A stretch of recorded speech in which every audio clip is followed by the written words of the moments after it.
meeting most likely everybody in that panel for the first time. You're meeting them for the first time. They are meeting you for the first time. And yet, within a brief period of time, they are assessing you. They are making a conclusion about you, about who you are, about your capabilities, and about your suitability for the role. So you need to have that mindset that you are going for an assessment. You are going to sell yourself. I know a lot of people will say, I don't like sales. I don't know how to sell. I don't want any sales. Fine.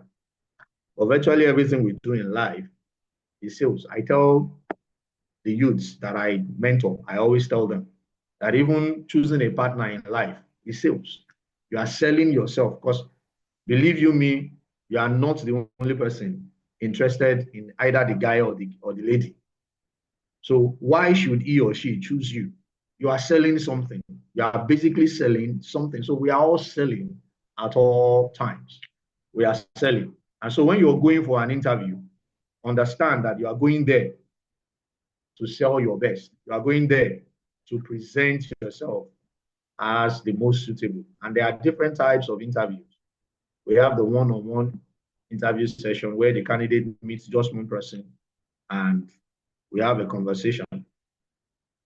The interview type is also dependent on your level, the level at which we are recruiting. For example, if you're recruiting mid-management and top management, most times it is this one-on-one that is applied, is engaged to determine who will be the most preferred. Panel most times comes when we are looking at maybe the mid-level down, and sometimes maybe it requires technical, a lot of experience and technicalities. Then we can have panel just to make sure that different aspects of that job is represented. Each person on the panel represents a particular aspect of the role you are expected to come and play in the organization. Group interview too is employed in some cases when, for example, sales. For example, you want to develop a team, you want to assemble a team to do a job, to carry out a task, we can employ the group type. And then virtual, just like we're having this workshop now, interviews can also be done virtually. And I'm sure that a few of us have experienced virtual interview. So now, moving to a more important aspect of this workshop or this Sorry, training. please, can I say something? Sorry about this. Yes. Yes. I just want to make sure everybody can hear Okay. Temitope. So if you can, just like say it on the group because I'm not sure everybody can hear you, but please, if you can, just let us know that you can hear him clearly.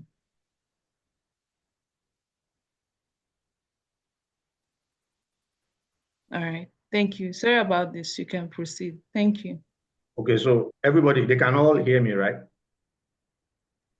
Yeah, they can. Thank you. All right. Thank you. All right. So I titled this particular aspect interview proactiveness. And what am I trying to say? I don't know how many of us have read the 7 habits of highly effective people. Please, I'll need us to unmute and just say yes. If you have read it, just say yes. How many of us have read the book?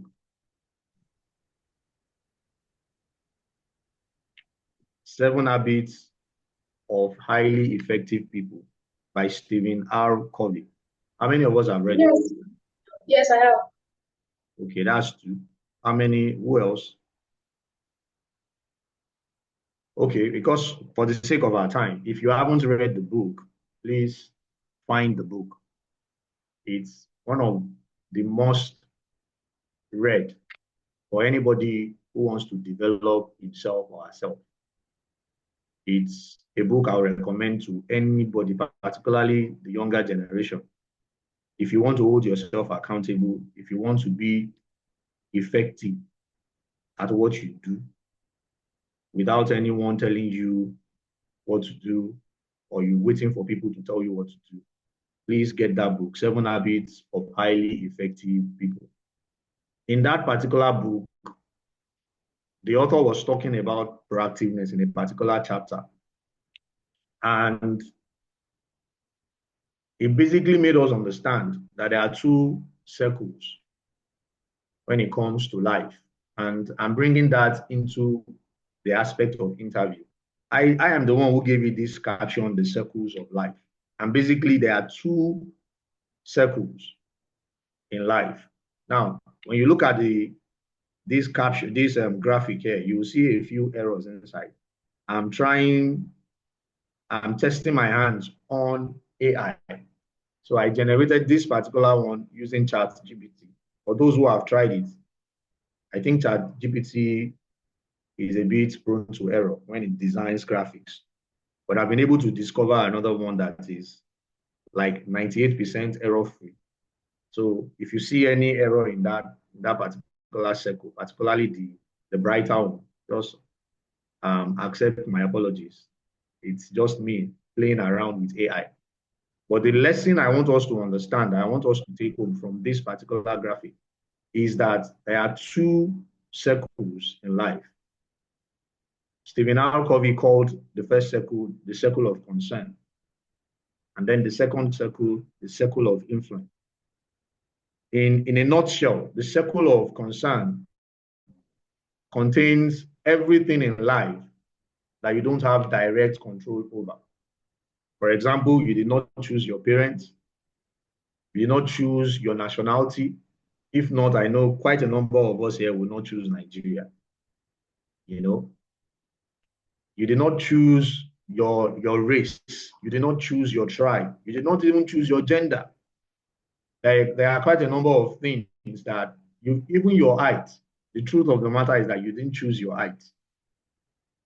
That is beyond our control. And it is always futile and a waste of time, a waste of resources, a waste of your energy, your mental faculty. When you concentrate on those things, when you focus your energy and your resources on things that are in your circle of concern, you are wasting resources, you are wasting your time, you're wasting your energy.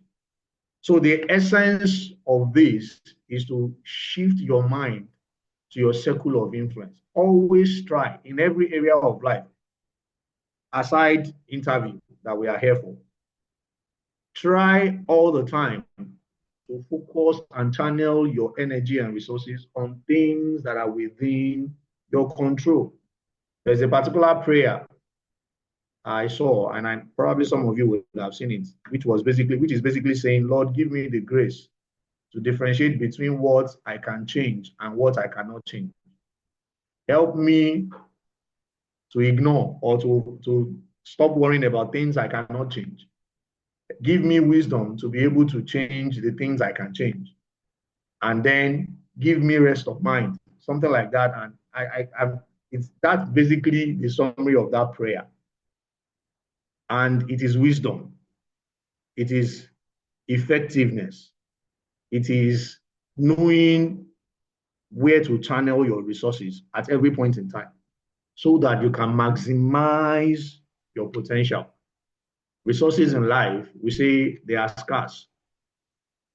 So when you are using, time is scarce. No matter how rich you are, you don't have all the monies in the world. So you must learn how to channel whatever resources you have to things that are within your circle of influence. So let's bring it home to interview. Most of the time, you don't determine the location of the interview. You don't have control over the people that will be in the panel. You don't even have control about their biases, whether they like a Christian or they don't like, whether they like women or they like girls or they don't like girls, whether they like pretty girls, whether they like fair girls, whether they like handsome boys. You don't have control over a couple of things, the location, even the time of the interview. You must have gotten to a level in your profession where you will be able to say, in fact, they will be the ones to reach out to you to say, when can we have this interview? What time can we have this interview? Choose a preferable time or preferred time, and then we'll make our schedule to suit us because you have gotten to a level.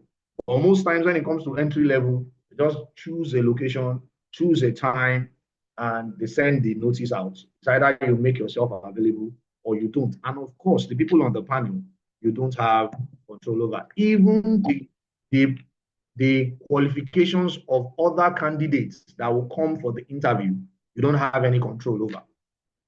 So it will be wrong for you to be sweating over these things. You are scared. I may not be the most qualified. I may not have the kind of degrees that other applicants will have. If those are the things you are worrying about when you're going for your interview, you are focusing on your circle of concern and you are not helping your chances. So what I'm trying to do here today is that every time you are going for an interview, focus on things that are within your control. You may not have a master's degree. As long as it is stated in the job interview that the basic requirement is BSc, most times they will tell you master's is an added advantage. It is only on few occasions that will say master's degree is a must.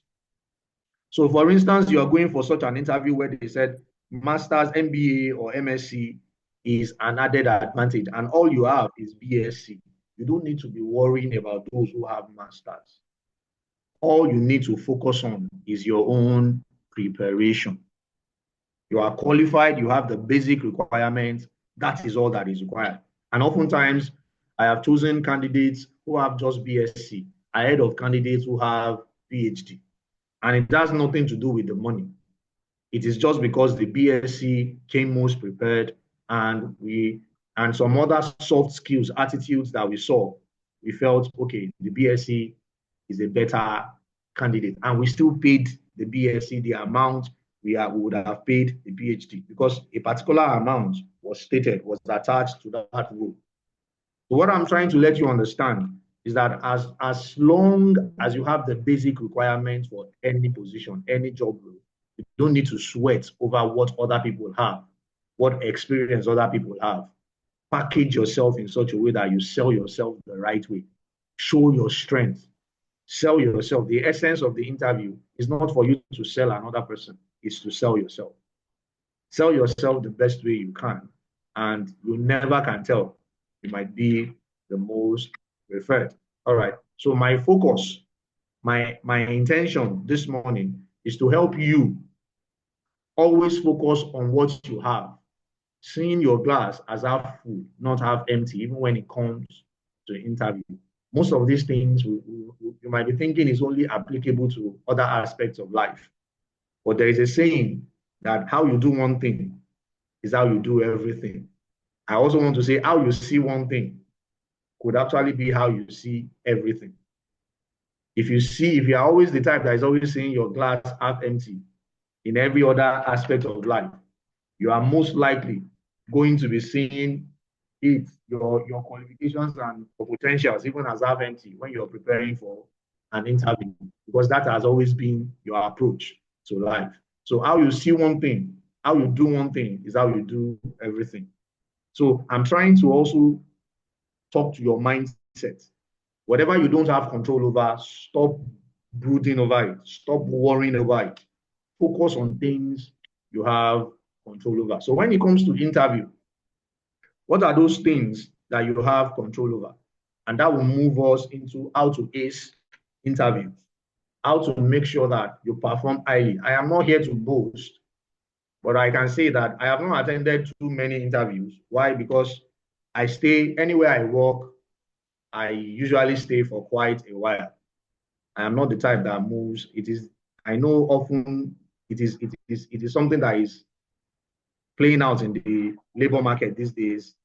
The new generation, I don't want to mention any particular generation, but this new generation that we have, people are always eager to change. 1 year, 2 years, within the space of 5 years, you can see on somebody's CV, they've worked in 3, 4 places. It is the new reality in the labor market today. And entrepreneurs are looking, they are still trying to find how to handle this. So, but I can say that almost all interviews that I've been to, if I didn't get the job, I was one of the finalists. And most of the time, at least the ones I had last year, I had 3 interviews last year. The number one was because of my location that I wasn't chosen eventually. Number 2 was because of my age. The second one, it was discovered that I am older than the person I'll be reporting to. And this particular person, they were actually very honest with me, and they opened up the fact that she's younger and she doesn't feel comfortable having an older person reporting to her. They were honest with me, even though I tried to make them see that it doesn't matter, this is work. But they were not comfortable, and I understand. And then the last one was because there's a particular skill, data analysis. The level of data analysis that is required to do that job, I don't have it. I only have the basic data analysis ability, and they were not ready to train me and probably sponsor me. And then they wanted somebody that could just hit the ground running, and I understand. So why did I say this little about myself? Is because the things I'm going to be teaching here are things that I have applied. And if I have attended 10 interviews since I started my career, I can say that I've been finalist at 8, and I've worked in 3 places. And out of the 8, at least I've been able to secure 3, because I work, I don't change jobs like that. So the things I'm going to be teaching here helped me, and you can bet that they are going to help you to ensure that your chances of getting a job, especially the job you desire, are way higher if you are able to apply what we'll be discussing. And the first one in your circle of influence is your own preparation. You can't tell me that how prepared you are for an interview is not within your control. It is absolutely within your control.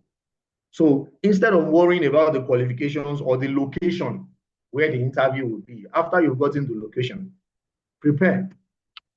Right. What are the things you're supposed to prepare about? Number one is that you research the company. Find the company.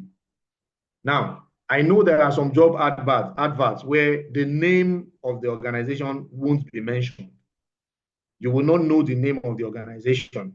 There are job adverts like that you just see our clients in the real estate sector, our clients in the telecommunication sector is looking to fill this so position.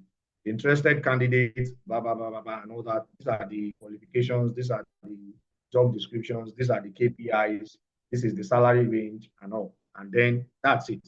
But even at that, you have been given a hint on the sector of the economy where this particular organization is at. And the onus is on you to try as much as possible to know as much as you can about organizations. And in a case where the name of the organization is now mentioned, you should be able to seek them out on social media. Google is your friend, Facebook is your friend, Instagram is your friend. Find them out, know as much as possible as you can. I've been to an interview where what gave me the edge was because I could name the board of directors. At least they told me to name 5, and I was able to name 3. Fortunately for me, virtually every other person at the interview couldn't name more than 1. Some of them didn't even know anybody. So sometimes what will separate you from other candidates are these little information. What do you know about the vision of the organization, their mission, their core values, even their history? There was a time I interviewed for an Israeli firm. They are into shipping. And because of the position I was coming in at, the only thing they were asking me, they were not asking me about my education and all that. They were only asking me some very specific questions. And at some point, they asked me, what is our vision and what are our core values? But I've done my research. I would never go for an interview without knowing that much about the organization that I'm trying to join. And when I stated everything, they were impressed, you know. And the only reason I did not get that job, that I wasn't given that job, was simply because of we couldn't agree with the pay. It's in Apapa, and where I stay is I can't leave my current what I was doing at that time to go to that place to be going there. I will be expected to be going Mondays to Fridays, and the amount they were offering, I couldn't take it, and that was the only reason that I did not join that firm. You must do your research very well. The vision, the mission, the core values, and the history of that organization, you must know that. Now, before I move to this second point, why is it important? I've been on a panel where the organization we were trying to recruit for were not present on social media. And they had very little information on Facebook, even on Google. Very, very little information. But we still asked the candidates. Why? We wanted to know those who researched and those who didn't do any research. And it was only about 2 or 3 candidates that were able to say, we could not find you social media. In fact, one was able to say, the only place we found you, these are the information there. And then you can imagine, personally, I was impressed because it showed that this particular person went extra mile to know about the organization, searched all the social media handles, and he was able to say it confidently. I searched on Google, I only found you on Google, you were not on Facebook, and what I found on Google was so, and we looked at ourselves. I looked at the MD, we looked at ourselves, we found what we were looking for.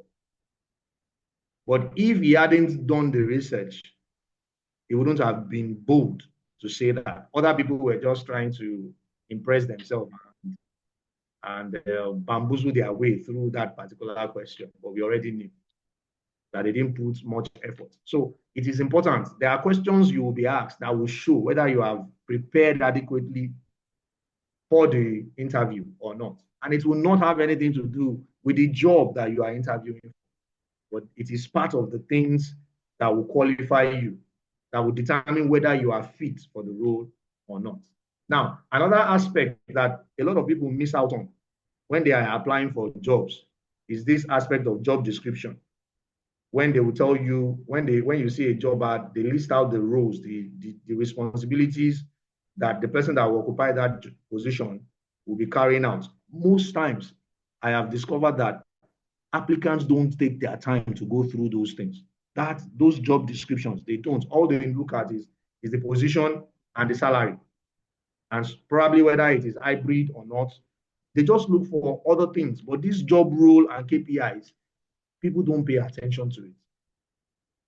So how can you come for an interview and you don't even know what is expected? You only have your own idea because you have had social media manager, and you have a vague understanding of what a social media manager is expected to do, and you come without understanding. But the information has already been given to you during the job ads. The JDs are there. You are supposed to go through the list of roles there, understand what it takes. And one other thing I want to say here is that oftentimes people expect to regurgitate these things verbatim.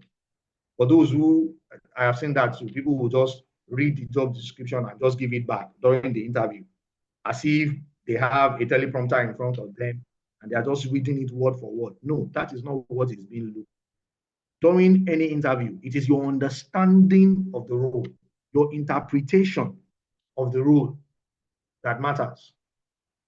The job descriptions are there to inform you of what you are expected to do. So when you are at the interview, give your own interpretation, speak from your own understanding of that particular role. You don't have to give it back to me the way I send the ads out.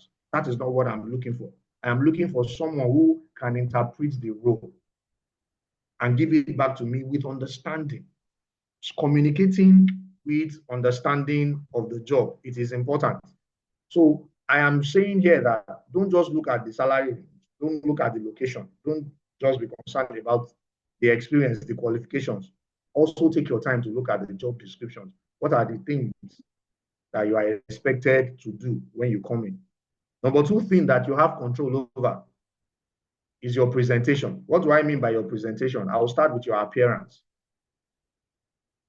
I have seen people come for interview with plaited hair, and it is not a guy, and it is not a tech job, because I know the tech people, there is a lot of laxity when it comes to your appearance and how you come to work. But I can let me just put it out here, because I know I have a lot of younger generations. I don't want to be mentioning a particular generation. I know we have different generations here. But your appearance is probably, apart from your CV, is the next important aspect of interview that sells you even before we hear you say anything. Your appearance. I did a virtual interview for a client last week. We're looking for social media manager and copywriter slash copywriter. And one of them, the interview was virtual, and one of the candidates came to that interview wearing a singlet because it was at home. And he felt it is virtual. It's virtual. There is no, in fact, his camera was off. But we insisted that we want to see your face, at least for the first 5 minutes. And then because of signal strength, you can switch off your camera. And lo and behold, this young man had a neat singlet, white singlet, but nonetheless, it's still a singlet. And when we concluded the interview and we wanted to assess the panel, we were talking, one of the panelists said that the moment I saw that singlet, I switched off. And this guy communicated well, showed a lot of expertise, very, very experienced, but we all agreed that we could not give him that job. Why? Because of appearance.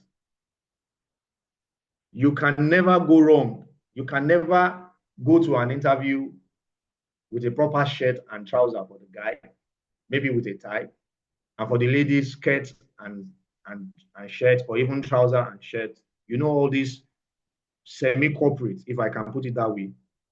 Even if you are not going to be wearing a jacket, you are not going to be wearing a three-piece suit or a jacket and a trouser, but your shirt and trouser with a tie for the guy, even if there is no tie, shirt and trouser. And then for the lady, the mid-corporate, semi-corporate dressing, you can never be said to be overdressed when you go for interview that way.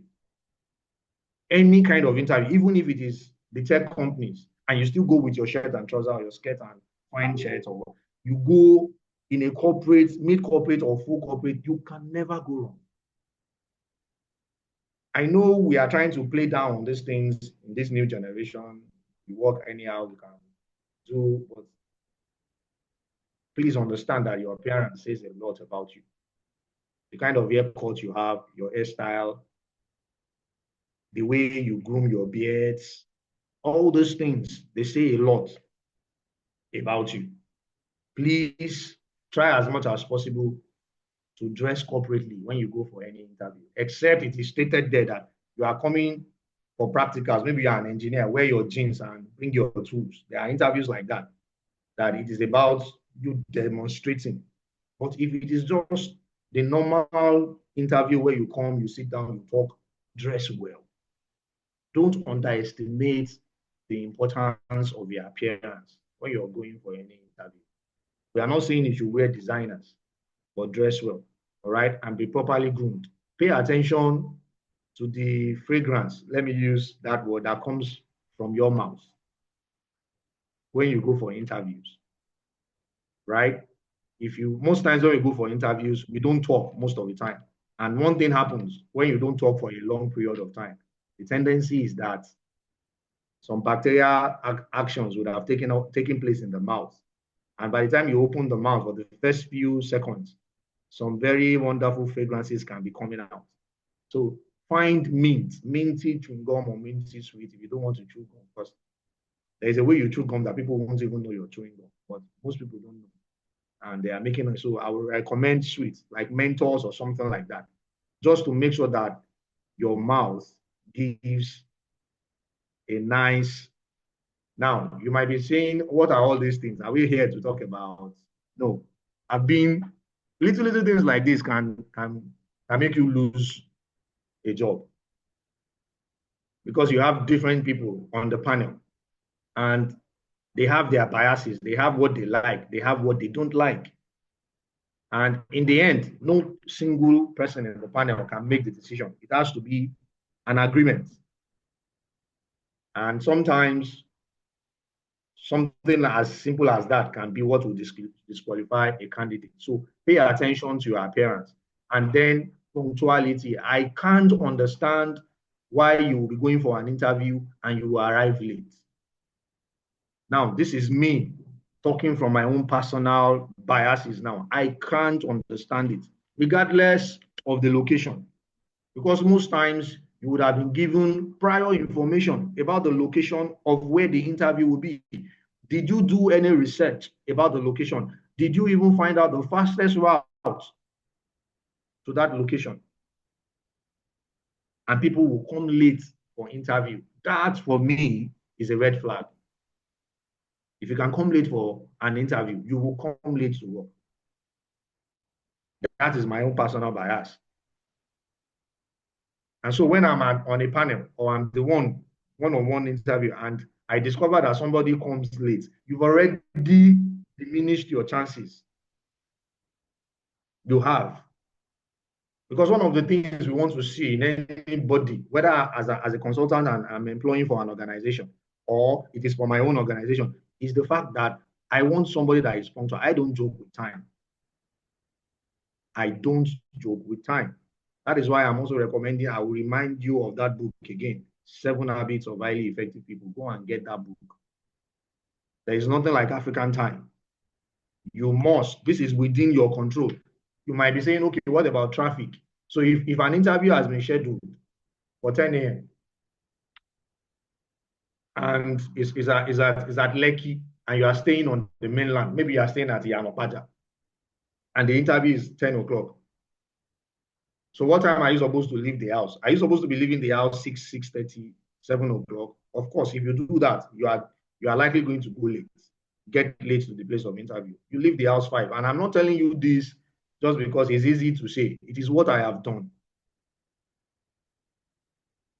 I've never arrived for an interview late, no matter, even there was a time I had to go for an interview at Shagam. And I'm in Lagos. And those days, Lagos-Ibadan Express Road. You leave factoring all the possibilities of traffic and all those, you factor all those things in. Now, if you have somebody you can stay with at Lekki, then it's better you go a day before. Go and stay with that person, and then after the interview, you start coming back home. It is a no-no for you to come for an interview late. Learn to manage your time.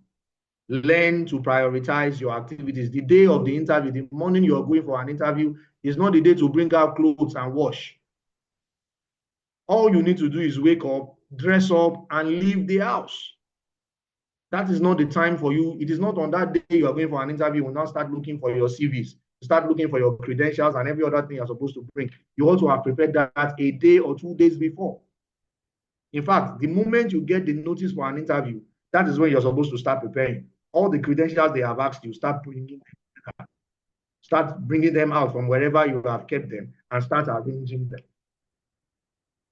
Don't form the habit of going late for interview. All these things are within your circle of influence. You can control these things. And somebody will come and tell me, there was a lot of traffic. I'm coming from this particular location. And lo and behold, you are not the only person that came from that location. There were so many other people that came from that area and they came early. So what happened to you? Please let us learn to manage our time properly. These things matter, no matter how skillful you are, even if you came out with something better than first class and you come for the interview late, trust me, if I'm one of those people in that panel, your chances of getting employed is greatly reduced. Greatly reduced. You have to manage your time. And I know I'm not just speaking for myself, I'm speaking for quite a lot of business owners. Time is money in business. And you must learn to manage time. And it also tells me if you come late for an interview, you don't respect my time. Let me get a bit personal here. Even with my wife, I always tell her, if we have a plan to go out and you make me go late, it shows that you don't value my time. You don't value my time. And if you don't value my time, it tells me that you probably don't value me as well. We had all these issues during the early period of our marriage. I don't like going late to anywhere, whether it is informal or formal function. It speaks volume about you. Volume about you. If you don't know how to, even if you are going on a date and the guy has been toasting you for 25 years, if you have agreed on a date, arrive early. Arrive early. It tells a lot about you. All right. So, and the same thing is applicable for virtual interviews. You don't say because it is virtual, you come late. Like we see a lot of people joining past 10, past 10, you know. It speaks volume. It speaks volume about how you manage yourself, how you manage your time. I know sometimes technology can come and rear its ugly head. I I'm can sorry to understand that. cut in. Please, sir, your voice is very, very low. I'm finding it hard to hear you. Okay. All right. So let me see whether I can do something about it. How about now? Hello, is it better now? Can we hear me? I can hear you clearly, Yes, but I I hear you, don't know sir. if it's from Yes, sir, we her can hear you. or It's can better We now, can anybody hear right? else? you clearly. We hear you clearly, yes. I can hear you loud and clear. Thank you so much. So I Ruth, I appreciate you. think it's from you. So maybe try to go off and join back. So can I continue? Yes, you can. All right, thank you. Okay, so we are still talking about acing our interviews. We talked about preparation, talked about presentation, we talked about punctuality. That's where we are. Always be punctual. Then mindset. Now, let me talk about this for a while. If you don't believe in yourself, you are not going to do much in life generally. I like being personal when I'm training. And so let me share a little bit about. I grew up with inferiority complex. I won't go into details, but I know where it came from. And it affected me all through secondary school, affected my performance, affected everything I did in secondary school. But when I got to the university, I stumbled on a book. Sorry, I'm a trainer, so if I can use this training even to help anybody at any point in time, I would love to do that. So I stumbled on a book, my 100 level. I was given, the way we used to say it, I was given biology education. I wanted to study either biochemistry or microbiology. I gained admission to the university through pre-degree. I met the cutoff for at least microbiology, but one way or the other, I was given biology education. So I was ashamed, coupled with the fact that I was already struggling with suffering from inferiority complex. You can imagine how bad that seemed to me. It was as if the whole world collapsed on my head. I'll be moving with my friends, and uncles in the area will say, "Oh, you guys have gained admission. Which course?" My friend will say, "Polymer, chemical and polymer engineering." Another one, microbiology. The other person, physics or something. And then they'll say, "Talk about what about you?" I will say biology education. Each time I open my mouth to say biology education, I felt like disappearing. I just felt the ground should just open up and swallow me. So I went to my parents and said, "I'm not going. I have to do another jam." And they were like, "After we wasted so much money, do you know the amount we paid for pre-degree? You have to go. It's either you do it or you go and look for a trade or a craft to learn." I still have younger ones. I'm the firstborn. So there are still other people behind me that they have to cater to. So I should go. And after all, it is not what you study in university that matters. It is what you are able to do. That's the belief, general belief then. I won't advise anybody to still hold on to that saying today. And so my 100 level, I wasn't going to class, and I ended up having 4 carryovers. Even in a 4-unit course, I had a carryover. And so at that point, when I was checking my results, a friend of mine who was given chemistry education too didn't perform very well. But he made a statement that startled me. It was like, am I going to do education and still graduate with pass? That was the way he said it in Yoruba, but I don't want to say it in Yoruba because probably not all of us can understand Yoruba. And when he said that, it was as if a veil was removed from my eyes. And I was like, this is very true. I've been saying I wanted biochemistry. So now that I'm studying biology education, will I still go out with a pass? And they will say, Shoton, you are a very dull guy. So I began to talk to myself, and then I stumbled on a book written by Ben Carson, Gifted Hands.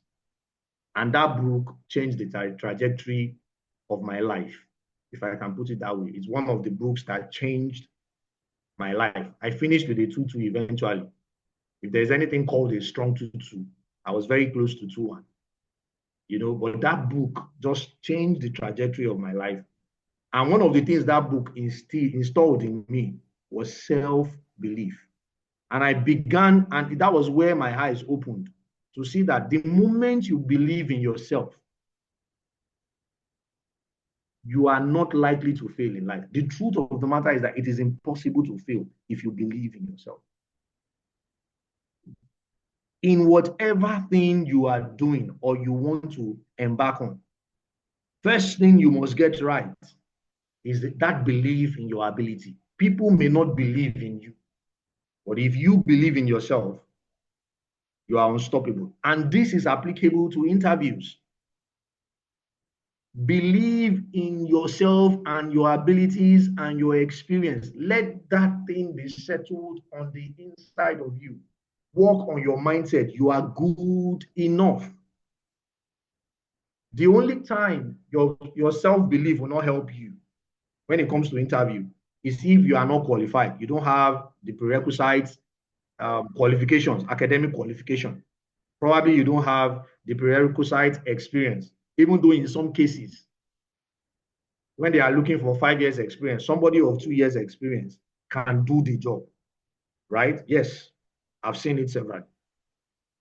Okay, but if you are not qualified at all, you don't have the academic background, you don't have any idea, any knowledge about it, then no matter the amount of self-belief you have, it is not going to help you because you don't have what it takes.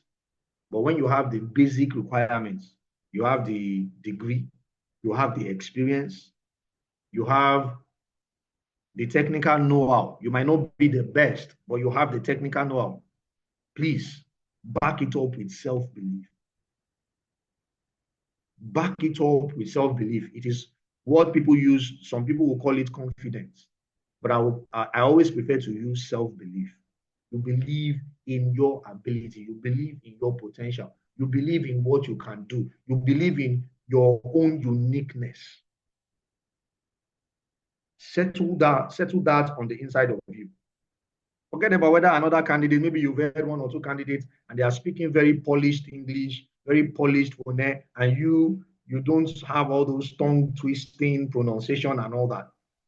Please don't let that unsettle you. Bring your originality to the interview. Believe in who you are. Be yourself. Don't try to sound like any other person. And just come and deliver what you've got. You have prepared. You have done your research. You are on time. Just deliver what you've got when it is your turn. Don't worry about what other people have said, how articulate they've been. Just be you. Believe you've got what it takes and come to the interview with that belief. Okay? Be calm and composed. Don't allow anybody to unsettle you. And let me say this. There are people who are on interview panels who believe that they need to intimidate the candidates. I've had to pause an interview session, and as an HR professional, I had to dialogue with people on the panel and let them understand that the interview is not about them. It's about the people we are interviewing. You don't need to start intimidating these young people. Just, we are here to find their suitability for the role. Don't intimidate them. If you intimidate people, how do you get the best out of them? In some cases, they listened. In some other cases, they didn't listen. Why am I sharing this with you? Some people's approach when it comes to interview is to harass and intimidate. If you have a healthy dose of self-belief, they will not be able to throw you out of balance. Believe in your potential. Understand this, and I always tell people, you are not the only one that needs them. They need you too. Any job interview you go for, the reason they placed out an advert is because they need you. So stop going for an interview as if your whole world depends on it. Yes, it might, but their own world also depends on you. Balance it up. You need them, you need the job, you need the money. They need you, they need your qualification, they need your expertise, they need your abilities, they need what you've got to offer. So it is a win-win situation. So be calm, be confident. And if you are putting all these, if you have practiced all these 3 P's that I said before this M, it will increase your level of self-confidence. If you are well prepared for any exam, you notice that you go to that exam with a certain level of confidence, a certain degree of confidence. But if you are not well prepared, you know you go with a lot of fear because you are not sure. If the question that comes out is not the area that you are prepared for, you know you are in trouble. So your level of preparedness also helps your confidence. But I'm trying to state this so that you understand. Please understand that balance. It is not only you that needs the job needs you. If they don't need you, there will be no need for the job advert. There will be no need for the interview. They are looking for you. So there has to be a balance. All this I'm saying is to help your mindset so that when you are at the interview, you are not unnecessarily shaken, unnecessarily jittery, okay? Because we are also looking out for it. And then when it comes to communication, how you are able to express yourself, like I said, you don't have to sound like a British. You don't have to sound like an American, except that is the way you talk. Don't come to the interview and start using an accent that you are not used to. You know what that tells us? You're fake. You are not original. I don't want to employ a fake person. I don't want to work with a fake person. How has that got to do? What does that have to do with my qualification? I'm very good. I graduated with A1. I be first class. I am this, I am that. Yes, you are. But it tells me that as a person, you are not authentic. I don't want to work with someone who is not authentic. What other things am I going to find out? I may be wrong, but that is the impression you created. Use your natural voice. Speak the way you always speak. Only make sure that you are put together. Sit upright. Don't sit and then you rest your back and all those things. Nobody will tell you, but we are noting them. Okay, we are noting them. And let me also say this. It's just etiquette. It's corporate etiquette. When you enter any office, if they have not offered you a seat, please don't sit down. Let the seat be offered to you. Don't just enter the interview room and say, good morning, sir, good morning, man, and then you sit down. And they are noting. They are noting it down. They won't say anything, but they are already noting it down. So remain standing until they tell you to sit. And then when it comes to communication, in as much as you want to express, you want to use the lingua franca of your profession, you want to use some terminologies to show that you know about your profession, about your career, you are a professional. Please use simple words. Communicate yourself as clearly as possible. Okay? Communicate yourself. Avoid big grammars. Just express yourself, except that has always been the way you communicate. You are the type that you are a walking dictionary. It is just in you. But even at that, when you go for interviews, please, when you speak too much vocabularies, people may not understand you. Just like when I read Wole Soyinka's book and a lot of grammars, after some time, I'll just put it down. because I will have to be looking at the dictionary almost every time to understand the sentence. When you are using about 4 or 5 vocabularies within a sentence.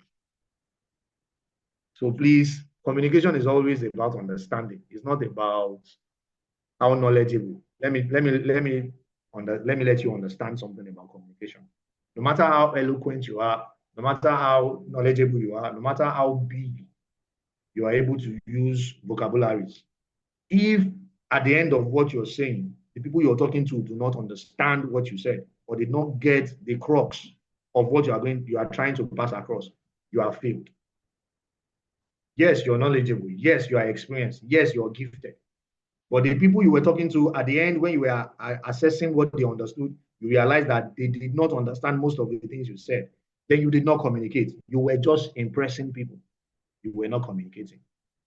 So communication is about the people you're talking to understanding what you're saying, regardless of whether you used vocabularies or not. And that is my own approach. I avoid using too many big words when I'm talking, because the essence of my talk is for people to understand. I am not there to impress. I am there to make you understand, to sell myself in such a way that you know that I understand. I know what I'm talking about. So when you are at any interview, yes, you want to impress, you want to sell, but how do you impress is by communicating clearly, not by your accent, not by your vocabularies, not it's by communicating clearly, except you are interviewing for maybe media space, we want to be a newscaster or presenter, and they need you to have those accents and those, fine. But if it has nothing to do with all these things, please focus on understanding, focus on passing across your ideas in a very clear way so that people will understand. Because in the end, people gravitate towards those they understand, not those who try to impress them. So when it comes to interview, communicate clearly, use simple words, and always keep eye contact, particularly with the person that is asking you questions. Hi, Don't let Temitope. anybody. Sorry about the interruption. I just wanted to let you know I sent you a message. If you could check that. Okay. Thank you. Thank you. Apologies. I'll have to. Okay.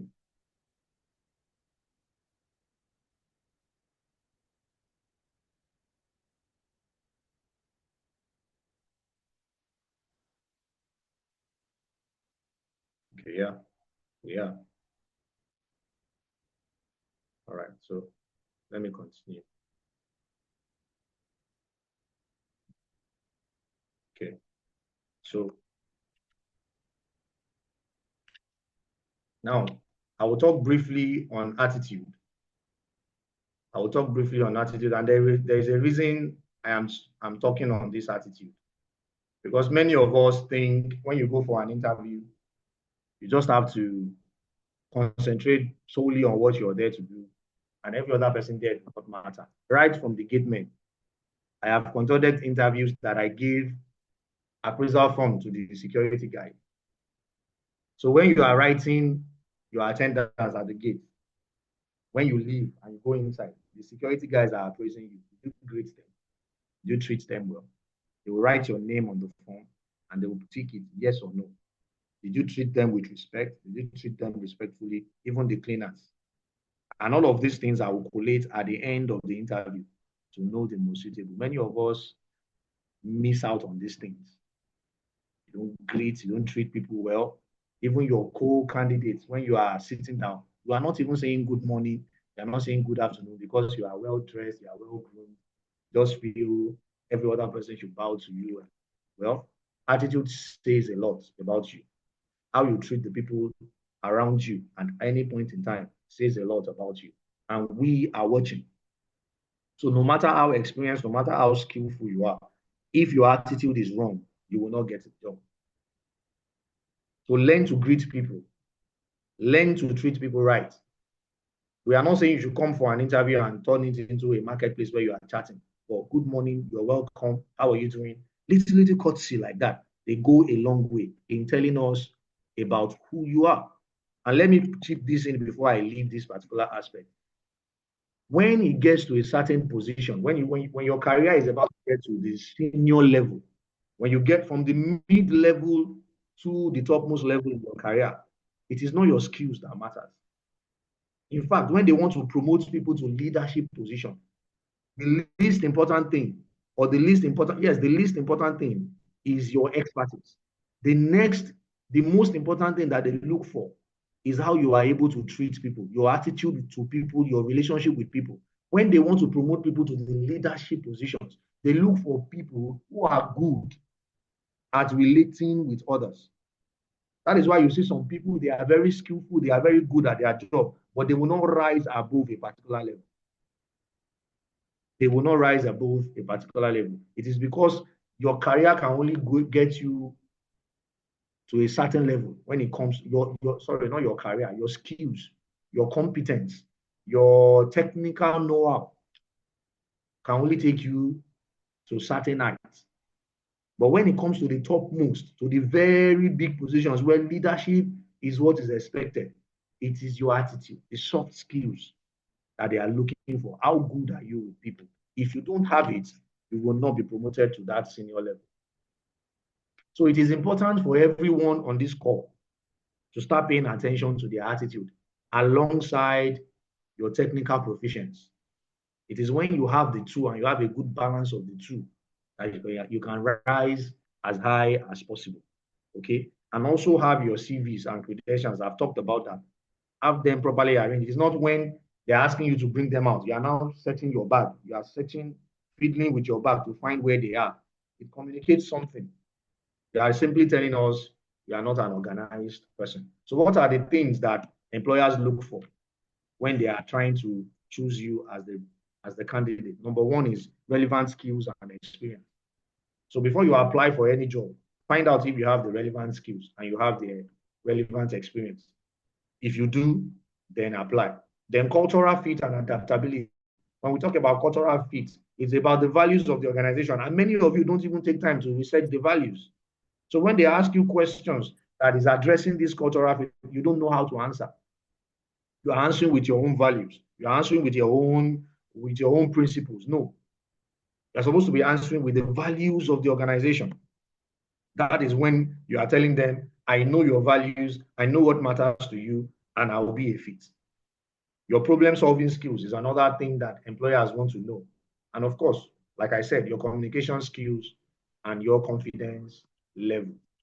Okay? Now, let's move to the next slide. Okay. So we are going to be looking at real life questions and how you are expected to answer them. Number one, when they ask you, tell me about yourself, many of us will just read everything that is in our, what do you call it, your CV. Just start talking about everything you've written in your CV. But I have your CV in front of you. I have your CV in front of me, rather. So you don't need to start telling me what I already know. In fact, most times, you don't even have to tell me your name, even though here I am starting with mentioning your name. But most times, I already know your name. So you don't even have to tell me your name. Okay? Just go into your professional background. Tell me a little bit about your journey in your profession, okay? And then your current role, if you are working somewhere and you are looking to transition to my own organization, tell me about your role, what you do at the moment, how many years of experience you have, and then your area of expertise. Like for HR, I always tell people my core area is learning and development, particularly when I'm interviewing for a position where learning and development is the major skill they are looking for. I highlight that, letting them see, okay, that I am a fit for the position you're looking for. You summarize your professional journey. Share about 2 to 3 key accomplishments or roles relevant to the job. So when you are interviewing for a social media manager, for instance, you don't need to talk about your sales experience if you have been into sales before. Just talk about the places where you worked as that social media manager, what you did, how you were able to do it, what you were able to achieve, how you were able to affect the bottom line of that organization. And then you explain how your current skills and experience will make you a better fit for the role you are interviewing for. Okay, how your experience, your journey so far will make you a better fit for this position you are enrolling for. And then you show enthusiasm. Okay, you let them know that you are excited, you are interested in working with that organization. And let me say this, you might think this is not important. I've been opportune to interview people where after they left the interview, everybody on the panel agreed that they don't really need the job. They only came to just find out if they will get a better offer. They are not really actively seeking for a job.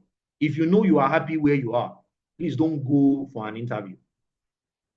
If you know you are content with where you are working, everything is fine, you don't need to go for an, you know why? Because it will show your level of enthusiasm, your level of interest, the way you communicate. We will know if you really want the job or not, because that is what we are trained to do.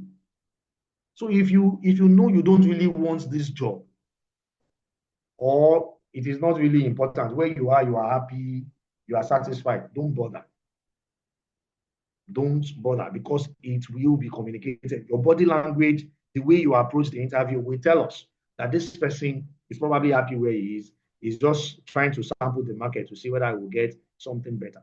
And we are not going to offer you that job. Now, example of a standard way of answering the question, tell me about yourself, is this particular. I said, I am Alex Taylor, a software developer with over 7 years of experience, specializing in creating scalable applications and improving user experience. Now, see how this person summarized his journey, his journey so far and what he does. And then he said, in my most recent role at Tech Solutions, I led a team that developed an e-commerce platform, increasing customer retention by 25%. Telling them his achievements, where he works presently. And then he transitioned into, I am particularly drawn to this role at your company. You know the name of the company, because it aligns with my passion for innovative technology. Now, what this guy is doing here is he already did research on the values of the organization he is interviewing for. Innovative technology. That means that organization is they are into technology, probably green energy solutions, and one of their core values is innovation. And see the way he brought in that value into the way he was communicating with them. I am passionate about the fact that the organization is innovative. They value innovation when it comes to technology, and then my ability to deliver solutions to drive that business. He made mention of a core value in the organization he is seeking to join. This is how to sell yourself at an interview. This is how to tell people about yourself. If you need to mention your name, fine. It is not a must because they already know your name. Okay? But tell them the role you occupy. And the role you occupy, any role you are mentioning, must be related to the role you are interviewing for. If they are not related, don't mention that.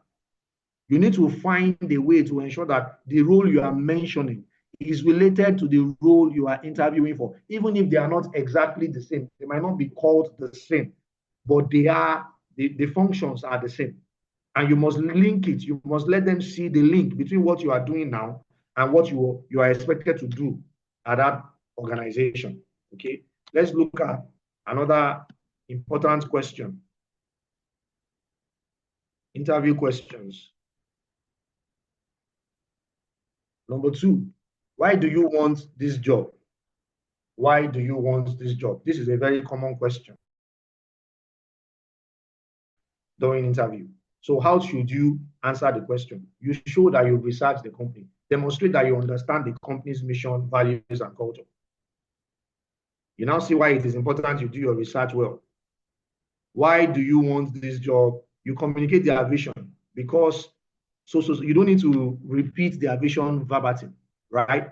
But you mention it in such a way that it shows that you understand where they are headed and you are willing to journey with them.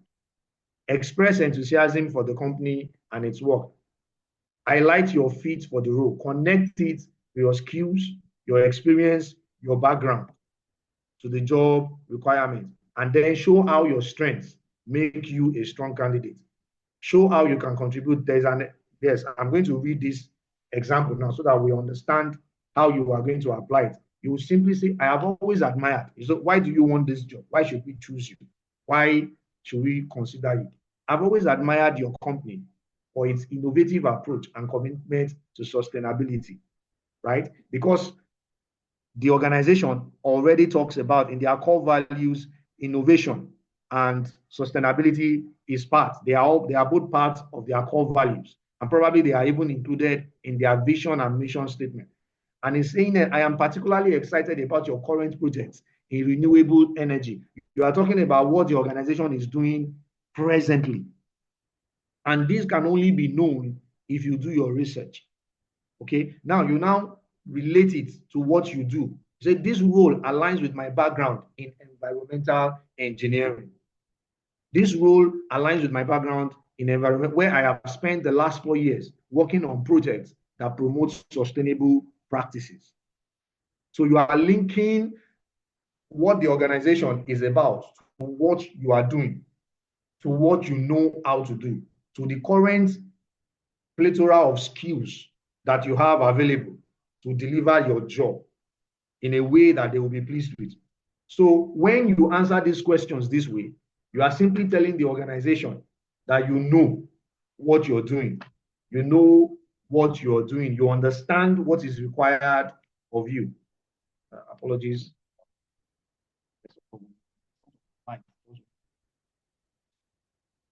Just to ensure that you see me well. Okay. Thank you. And then you now go ahead and talk about your enthusiasm and what you can bring to the table. I am eager to bring my expertise in that in that particular role. You look at one skill that is most important, that will help you do the job properly, that will make you deliver your job as expected. You mention it. I am eager to bring my expertise in environmental engineering or in providing environmental friendly solutions. It's one of the things I've done where I am presently. Environmental friendly solutions. I'm eager to bring my expertise in environmental or renewable energy, for instance. I'm eager to bring my expertise in renewable energy to contribute to your team's efforts. And I see this as a great opportunity for both my professional growth and to make a meaningful impact on the company's sustainability initiative. So what you are saying by communicating this way is that it is a win-win relationship. I am going to bring in my expertise to improve on what you're doing at the moment. And of course, it helps me to grow better as a professional. It helps advance my career and my skill level as a professional. So when you answer this question this way, what you are trying to do, you are communicating the fact that I know your organization very well. I am excited. I am interested about joining you people. I have value to contribute. It is not just about your money. I have value to contribute. And of course, I am going to be impacted positively by joining your organization, which you are simply trying to tell them it is a place, your organization is a place of growth.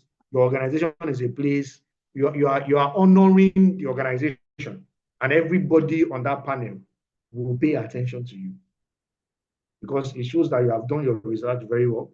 You are communicating your value, and you have a good level of regard for the organization you are trying to join.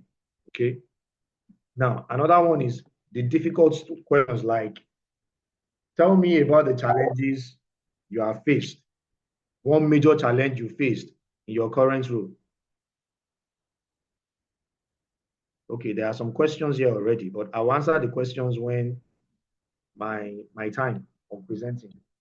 When it's time for me to answer questions. Okay, so as I was saying, sometimes you are asked, tell us about a difficult situation at your place of work and how you were able to handle it, how you were able to resolve that difficult situation. Some will say, have you faced any challenge at your place of work where you work presently? And you say yes. And say, okay, tell us what the challenge is about and tell us how you were able to resolve it. In situational questions like this, you just use the STAR strategy. That is STAR strategy, the STAR strategy. So what you do is, number one, you mention the situation, describe the difficulty, what happened, briefly explain the background or context of that difficult situation. Okay, ensure you provide enough details so that they will understand. It will not be so that it will not seem as if you are just fabricating a story. Even though sometimes you might need to think on your feet. If you need to fabricate a story, you fabricate that story, relating it to something that has happened. It might not be in your current role. It might be a previous role, maybe many years in a different organization. You need to look for a way to bring it and tell it. Tell that story, explain the situation, explain the challenge, and then what is the task? What were you to do about that situation? What is the assignment given to you? Something went wrong. What did they say you should do in order to correct that situation? You need to mention the task. That is the T. So it is the situation S, the task, and then the action, what you did, the steps you took to address the situation. That is the action. And then the last letter R talks about results. What did you achieve? What were the outcomes? So when they ask you about a challenge you faced in your job, tell them about the situation first. Then the T stands for the task. What you were said to do, what you were tasked to do, what you were given to do to be able to resolve the situation. That is the T. And then actions, your action steps, what you did eventually, what you did, the steps you took to solve the situation. And then you talked about the result. There's an example here. It says, in my previous job as a project manager, our team was given a tight deadline to deliver a software update to a major client. Now, halfway through the project, we discovered a significant technical issue that could delay the delivery by several days. So here we have the task and we have the situation, right? We have the situation, we have the task, and then it says, as the project manager, it was my responsibility to ensure that the project stayed on track, that the team worked efficiently, and that we met the client's expectation despite the setback. Now, what were the actions taken? I immediately called a meeting with the team to identify the root cause of the issue. That's another action statement. Number two action statement, we brainstormed potential solutions. And then I worked with technical team to prioritize fixing the bug rather. I also kept the client informed. These are action steps. I kept the client informed about the issue and provided them with realistic timelines for resolution. Another action. I ensured the team remained motivated and focused on the deliverable. So we've talked about the situation. A problem arose. There was a bug in the software program they were writing or something like that. And then what was the task? That's the problem. And what was the task? It was given the mandate to ensure that they did not miss the deadline. Regardless of the problem they were facing, the deadline must not be missed. That's the task. Now, what were the action steps? He brainstormed. He called a meeting. He brainstormed with the people. They found out, he set up a team to find out where the bug is, and they were able to discover the bug. He was also motivating the team, catching up, ensuring that nobody drops the ball. He was following up with every member of the team. These are action steps. He's stating how he was ensuring that everything kept on moving. And then what were the results? As a result, we were able to resolve the issue within 24 hours, and the project was completed on time. So he used this particular response, used the situation, the STAR approach. It used the STAR approach, which is the situation, the task you were given, the actions you took to make sure you accomplish the task and then the result. The client appreciated our transparency and communication, which strengthened our relationship with them. Additionally, the team was praised for their collaborative effort, and we successfully delivered the update without compromising quality. This is a framework on how to answer situational questions during interview. The situation, you mention the situation, mention your own task, the task you were given, mention how the steps you took to make sure that the task was accomplished, and then mention the result. You don't even have to go, you don't even have to use these many words. Once you have that framework on your mind, the S stands for situation, the T for the task, A for the action, R for the result. Just explain yourself using that framework. You would have done justice to the question. And once you do that, you are communicating to the people on the panel that this person is structured, this person is a professional, this person is well put together. And of course, he or she knows what he is saying. Now, let me sound a note of warning when it comes to this particular question. What is your greatest weakness? Don't fall for the trap. Even if you have a weakness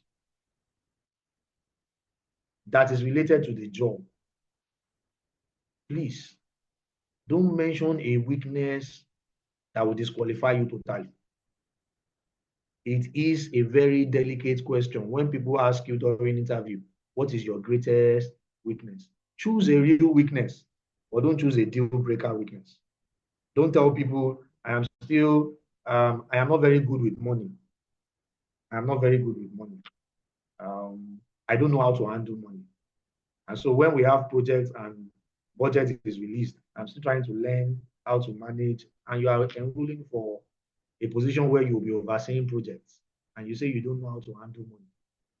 No matter how you might say you are being honest, or you have shot yourself in the foot.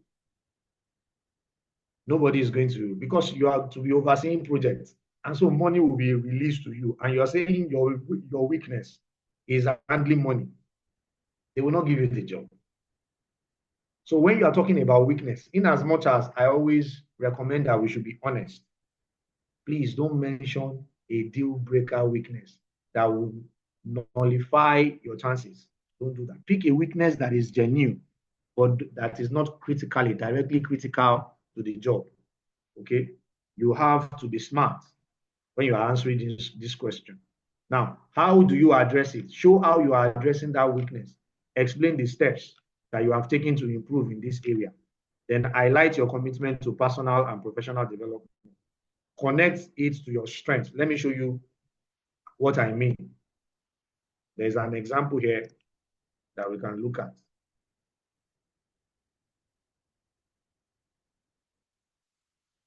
You use this sample.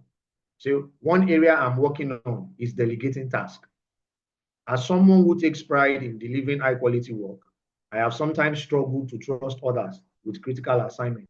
However, I have realized the importance of teamwork and building trust in my colleagues. I have been actively practicing delegation by assigning tasks to team members and providing guidance without micromanaging. This approach has not only improved team efficiency, but also allowed me to focus on higher level responsibilities. So when you are talking about a weakness, look for a weakness that I can say is general to everybody. Most leaders still don't know how to delegate. It's just a few leaders that still know how to delegate. So you look for a weakness that everybody knows that yes, this is normal. Everybody, we all have it. We all have it in different measures, in different doses. Okay, we are all still working on that particular weakness, but it is a real weakness. Now, when you talk about the weakness, don't just stop at admitting that that is your weakness. Let them see how you have been able to work on yourself. Like this particular person did now. I struggle with delegating, but now I am making efforts to delegate responsibilities to my team. And I am trying, even if it is time. For example, you can say, I used to have issues with managing time. Don't ever talk about lateness. Don't ever. Please don't ever talk about I'm a habitual late comer. If you do that, you might not get the job. But when you talk about time management, sometimes I struggle with managing time because I am a perfectionist. I love to do my job well. I tend to spend a lot of time on a particular task. And so what I've learned to do now is to ensure that when I'm going for a task, I set time frame, I prioritize, and my time management, I give myself 30 minutes or 25 minutes or 30 minutes or an hour on a particular task, and I set an alarm. The moment my alarm sounds, wherever I am on that task, I leave it there and I go to other important tasks. That way, you are talking about a weakness. You are also telling them how proactive you have become about dealing with that weakness by telling them you set time alarm, you apportion time, and then you have an alarm to keep you in check when you are likely to overshoot or to overstay on a particular task. When you answer this particular question this way, you show them that you are a responsible person. You are self-aware, and you are not only self-aware, but you are proactive. You are taking responsibility. You are seeking ways to be better. That way, because everybody on the panel knows that there is no perfect individual. We all have weaknesses. We all have weaknesses, all right? So, but when you show your weakness and then you tell them how you are managing the practical ways with which you are managing the weakness, you have aced that particular question. You have aced it, and you are communicating, you are selling yourself well. Don't ever say you don't have a weakness. I have heard people come to interviews and they say, I don't have any weakness. It shows that you are not sincere, you are not honest. And apart from being not sincere, it also tells us that you are not self-aware. You don't really know yourself. If you know yourself, you will know that you have weaknesses, not even a weakness. You have weaknesses, even professionally. So what we want to know is, are you the type of, because from that particular question, we can even know whether you are the type that when you are assessed, when it's time for appraisal and you are appraised critically, you can take it. Are you the type of person that can even take criticism? If you see yourself as somebody that doesn't have a weakness, you are not likely going to take criticism lightly. You will not like to be criticized because you see yourself as perfect. So when there is room for improvement, you are simply telling us you don't have any room for improvement. And I will not take anybody like that to be a part of my team because I need people who don't think that they know it all. I need people who are open to learn, open to growth. So you have to be careful the way you answer these questions. That is why I took my time to bring examples. You cannot say you don't have a weakness. Just look for a weakness that is not a deal breaker. Talk about it. Talk about what you are doing about that weakness and move on, right? Just move on because we all know that we all have weaknesses. And I want to know whether the person I'm bringing to join my business is somebody that is open to growth or is someone that when you correct them, you are in trouble. All right, so what is the summary now? In summary of everything we have said so far is that for you to succeed in any interview, you have to be well prepared. Don't go for any interview without being prepared. Okay, preparation and practice, which I talked about, circle of influence. All the things that are within your circle of influence, do them well. Prepare, research, dress well, arrange all the things you need to arrange, leave early, groom yourself. As in all those things that great people have the right attitude. Some of us are so arrogant, especially when you wear the bottom box for an interview. You know you are looking so good, so wonderful. You find it difficult to greet anybody. You just come to the interview, you meet people, you just sit down. You don't greet the gate man, you don't greet the receptionist, you don't greet anybody. You just go and sit down. When you enter where the common room where everybody is seated, you just go and sit down. You are not even saying good morning, hello, how are you? Nothing like that. Somebody like me is on that panel. I am watching you. It tells me a lot about you. You might be a very brilliant lady or a very brilliant guy. But if you are rude to people, you don't respect people, no courtesy and all, you are not likely to get my vote. I'm not likely to give you the job. I'm not likely to recommend you because when you come in, you're going to be a liability. You will be rude. You will not be a team player, and you just cause trouble everywhere. I don't want to cause trouble in my team. I don't want to come to the office and always resolving conflicts. Okay, many of us don't understand that as simple as knowing how to greet can save your organization a lot of trouble. Because when you come in, you are the rude person, you don't greet people, you don't smile, you don't know how to treat people well, people will not be happy working with you. And that is going to affect the productivity of the organization. No matter how skillful you will not get employed. I will not recommend such a person. So anytime you go for interview, greet people, greet the gatesmen, greet the security men, greet the cleaners, greet the receptionist, greet your fellow applicants. Good morning, good afternoon. You don't have to talk for too long, but be polite, show courtesy. We are watching, right?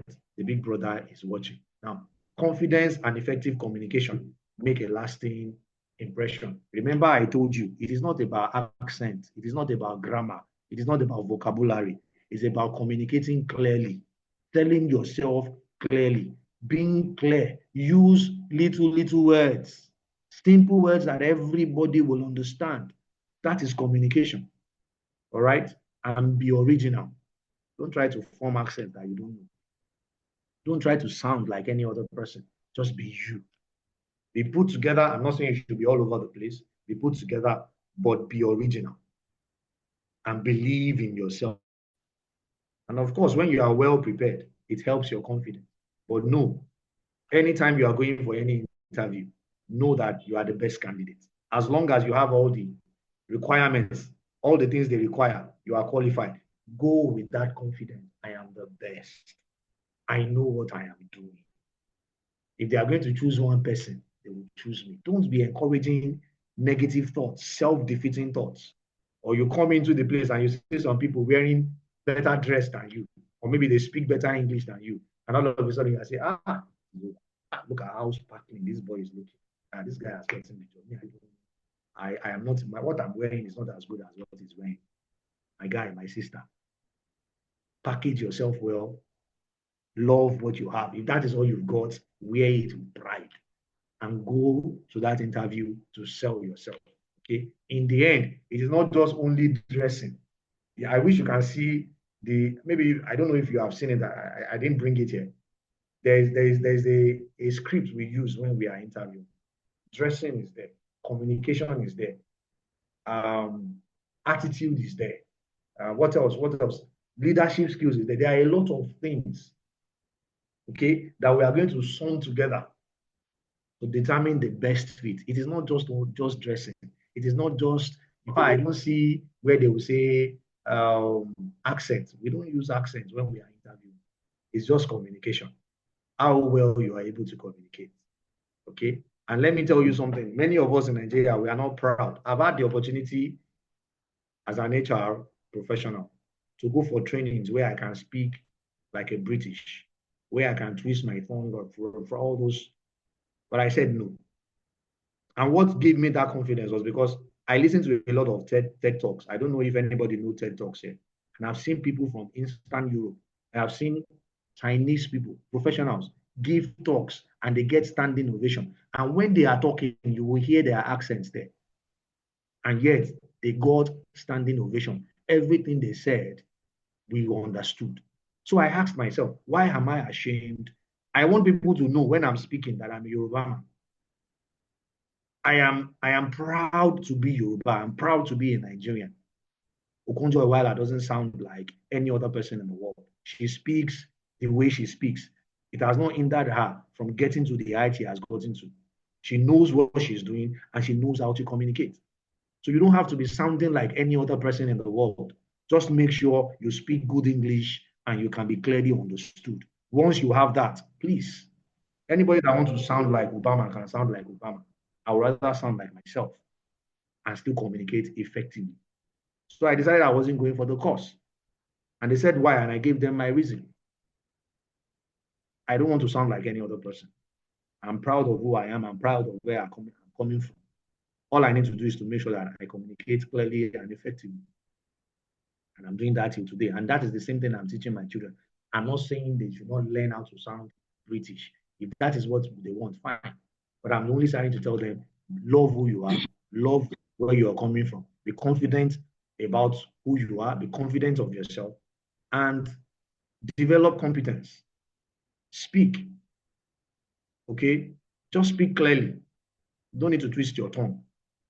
Speak clearly, speak confidently, and you'll get what you desire. So with this few, showcase your unique value. Showcase your unique value. That's where originality comes from. Many of you that you want to sound like other people, we are watching. Let me just let you understand that. We are watching. I have not seen an Israeli who is trying to sound like an American or a Nigerian. It is always us. We want to sound like every other person, and we lose our own identity. Go on TED Talks and listen to people, Eastern Europe, China, India.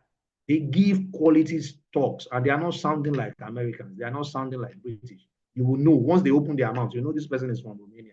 This one is from Yugoslavia. This one is an Indian. This one is a Chinese. And yet they get standing ovation. So it's about communication. It's about communicating clearly. It's about having something to deliver, and you ensure you deliver it clearly. Simple. Okay. So with these few words of mine, I hope I've been able to encourage. So this is where I take questions now. Thank you. Thank you so much. Thank you very much. Really appreciate you taking your time out for us. Thank you. Okay, so now it's time for questions. So if you have any questions, you can raise your hand and you would answer. But I think we should start from the questions in the comment section. Ifoma asked, is it advisable to contact the company after an interview to know the outcome, believing that you've done so well? Also, we've sent the feedback form to the chat box, so you can actually be filling that out as he answers the question. So, Temitope, I'll give you the floor now to answer Ifoma's question. Oh, definitely, you can. You definitely can. I also didn't know this option until much later in my career. I think it's a Nigerian thing. But in other clients, people actually, it is okay, but don't let it be immediately. Give it a period of like a week before you reach out to them. Like a week. I don't know. Adiza, is it okay if I talk about my book now? Yeah, you can actually, yes. Okay, so I have a book on interview that I wrote. Quite a few. Can we see it? It is titled "Get Hired." Simple guides to landing your dream job. There is even a template on how you can reply. You can send a mail after you're done with the interview, like a week later. There's a template that you can use to get back to those who interviewed you, particularly if you know that you did very well during the interview. So yes, it is okay. And it is generally accepted. It's a standard practice all over the world. I don't know why we don't do that in Nigeria. Okay, it is acceptable. You can, but don't let it be immediately so that you don't appear as desperate. Don't let it be immediately, but yes, you can. Yes, you can. So the title of the book is Get Hired. You can find it on Seller. Goes for 2.5. It's a downloadable book. It's an ebook. Simple guides to landing your dream job. So if you're interested, you can go on Seller, get the book, and there are a lot of other examples that you can follow. It's quite a number of things that I'm not able to share during this training that you will get in the book. So get it, and it's going to help. It's going to help everyone who is seeking to, because I have over a decade experience, over 10 years of experience when it comes to interviewing. I've been at various interview panels. So what I have in the book are practical. They are from my experience. It's not about what I read. It's about what I do, and I'm still doing. I still hire for organizations. I still get to recruit for clients, and also it's what I do. So you get practical examples on how to prepare for interview, how to answer questions. You will see samples that you can use. You don't have to use it 100%, but you can. It will be like a framework to help you develop your own response or responses to these questions. Okay, so yes, you can get back to those who interviewed you. Thank you. Thank you so much. Maureen, you can come off mute and ask your question.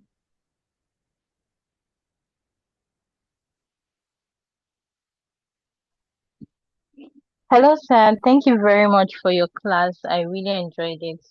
Please, my question is, based on what I've experienced recently, and I got a link for a job application from a recruit group, and I filled everything in and submitted the cover letter and all of that. So when you were talking about researching the company before you go for the interview, I want to ask, what if in situations like this when you are applying through all these other recruit companies and you don't have access to the particular company that they are trying to recruit from? How do you go about trying to know what you want to do concerning knowing about the company and all of that? I was applying for an EA job, so Okay. I don't know.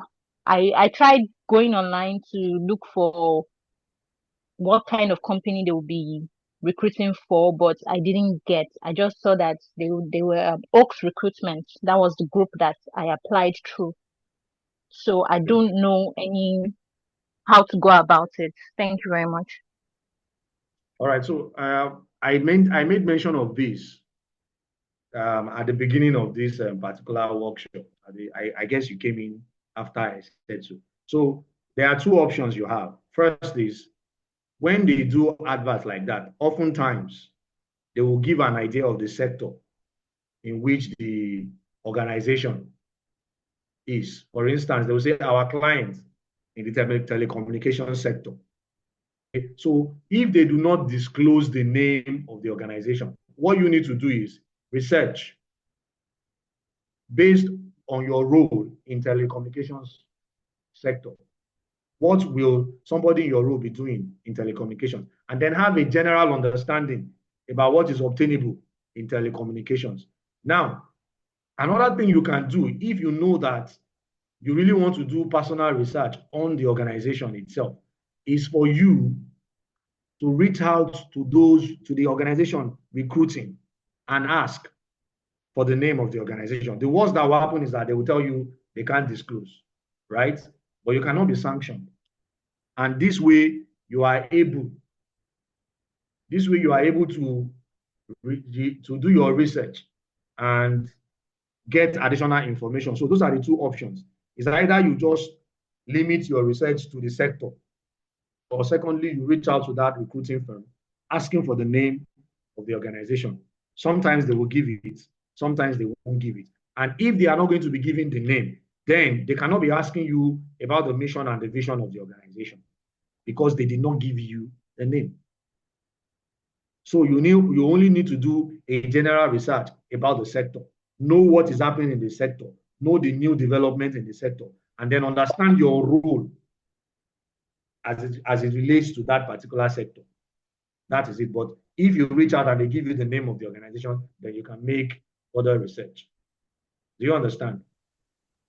I hope I've Okay, been able Sam. to. Thank you very much. Yes. Thank you. All right, thank you. We also have questions in the chat box. Somebody says, how can we negotiate salary expectation? And another person said, is it okay to ask for the company's salary range? Okay, yes.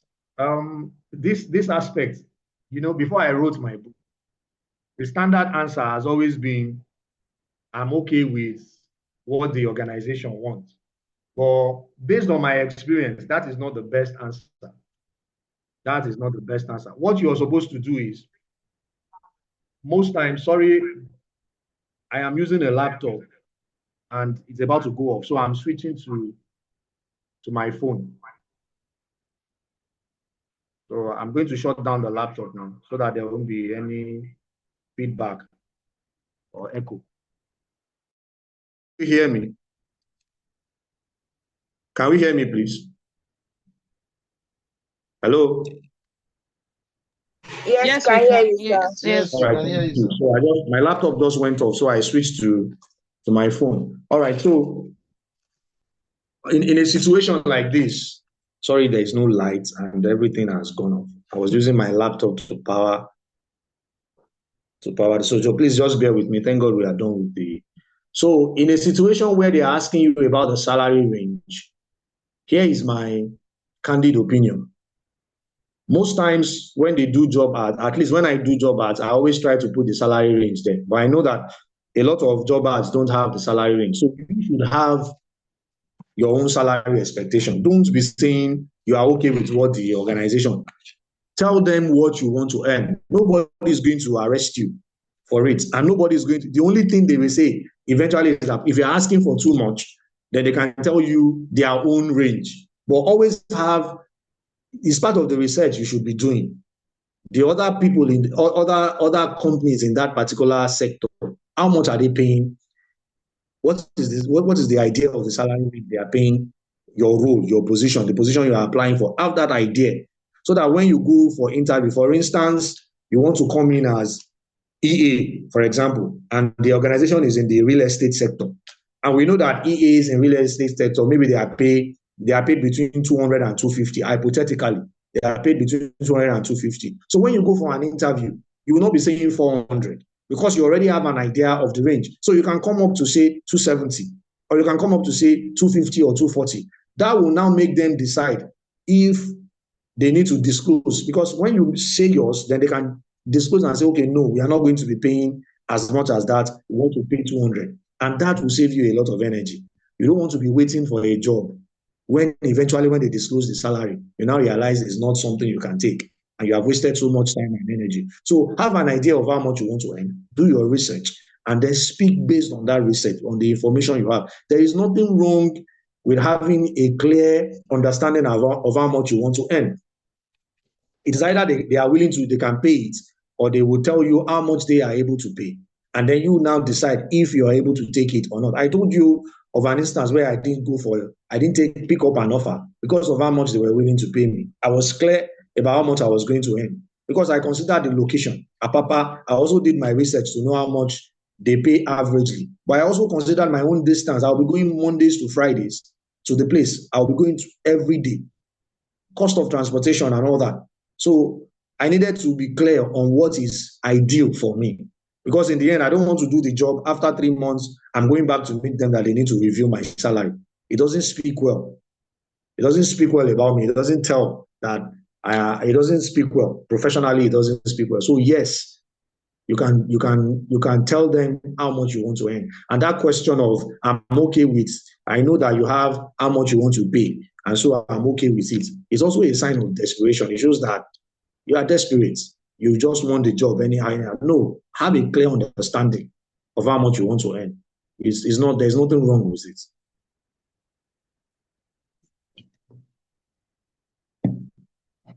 All right, thank you so much. I really appreciate your answers. Guys, please, can you fill out the feedback form on the chat box? And also, we sent a thank you link where you can tell Temitope thank you. Just fill the link, tell him like, thank you for the session. He took out his time to be here for us. So just thank you would be highly appreciated. David, you can come off mute and ask your question.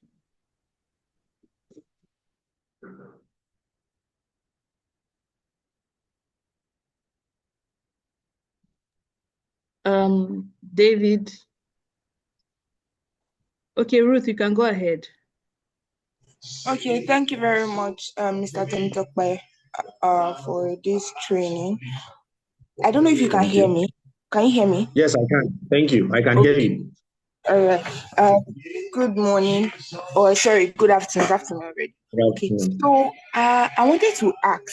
Yeah, sometimes when you are searching for job roles and probably after searching through a lot, you see that there's a particular range that they are putting, although it's not really what you want, and like you are better than that, you can get more than that. So is it okay to still apply for it, and when you go for the interview, give them your own range? Yes. In that situation, you already have an idea of how much they are willing to pay you. So you applying for the job is an indication that you are okay with the amount stated. So now when you apply for the job and then you say something above what they stated, it is not a crime really. And they will now then ask you, didn't you see the amount we placed? Then you can then explain why you are asking for more. Basically because, oh yes, I saw it, but I feel because of what I am bringing to the role and the experience and any other reason you have. It could be your location. It could also be because cost of transportation. That is why I am asking. And of course, what you are going to be asking to be extra will not be a ridiculous amount. For instance, if the range is between 200 and 250, you can't be asking for 400, right? But if you're asking for 270, you're asking for 270, it is still reasonable. And if you have legitimate reasons to back it up, for example, my location, where I will be coming from, the cost of transportation would demand that the money be upped a little. And because you are confident of what you are bringing to the table, yes, you can. You can do that. And when you performed well and they see the value you have to offer, trust me, they can shift ground. They can come to 260. They can come to 255 because they want you. Remember what I said. You are not the only one looking for a job. They are also looking for you. They need you, particularly if you have what they need. They can shift ground. You understand now? But at least you have an idea of how much they are earning, and whatever you'll be asking for will not be ridiculous. Will not be ridiculous when it comes to the deal. Okay. So once you're able to do that, and you can back it up with legitimate reasons, of course, because they need you, they will shift ground. They will. Okay. Thank you, sir. You're welcome. Okay. Good afternoon, sir. Good afternoon, sir. My name is David. I raised my hand earlier on. So I wanted to ask Okay. an experience something I experienced, and then want to know how should I have handled it better. So I applied for a job, and I was called for an interview, and I went for the first interview. It was the virtual interview, and after the first interview, I was sent an email for a second interview, and the second interview was with the because it was through a recruitment firm, and then second interview was with the owner of the company. And during the interview, we spoke about starting the job. They asked about my notice period, and I told them I was working at that time, and I was going to and then my notice period was 2 weeks, but they told me that the role was urgent, and I was like, okay, I was willing to start the role like a week earlier. And they said they will get back to me. And after then, I didn't hear anything from them anymore. Because I was meant to resume the next week, and I didn't hear anything from them. The HR didn't reach out to me. I sent an email back to them, and I didn't get any response. And that's how the whole conversation died about the job. And I was wondering, how can a professional HR recruitment company actually go through a recruitment process, and after reaching out to a candidate and then talking about, because the owner of the company or the person who was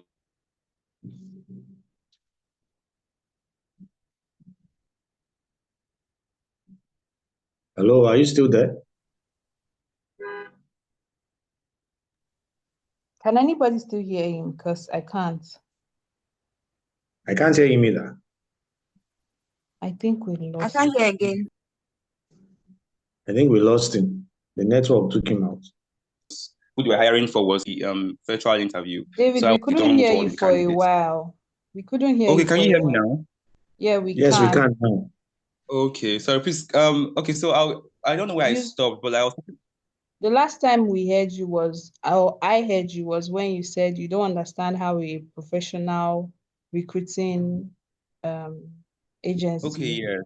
Yeah, so I was wondering how can a professional recruiting agency go through a recruiting process and then actually have discussed with the candidate and then don't get back to the candidate after concluding the interview and then discussing with the candidate about resumption and when to start the work.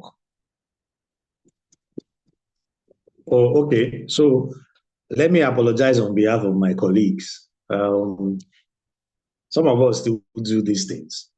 It's not nice. A lot of things we still do in Nigeria that we probably won't find anywhere else. So I apologize for that.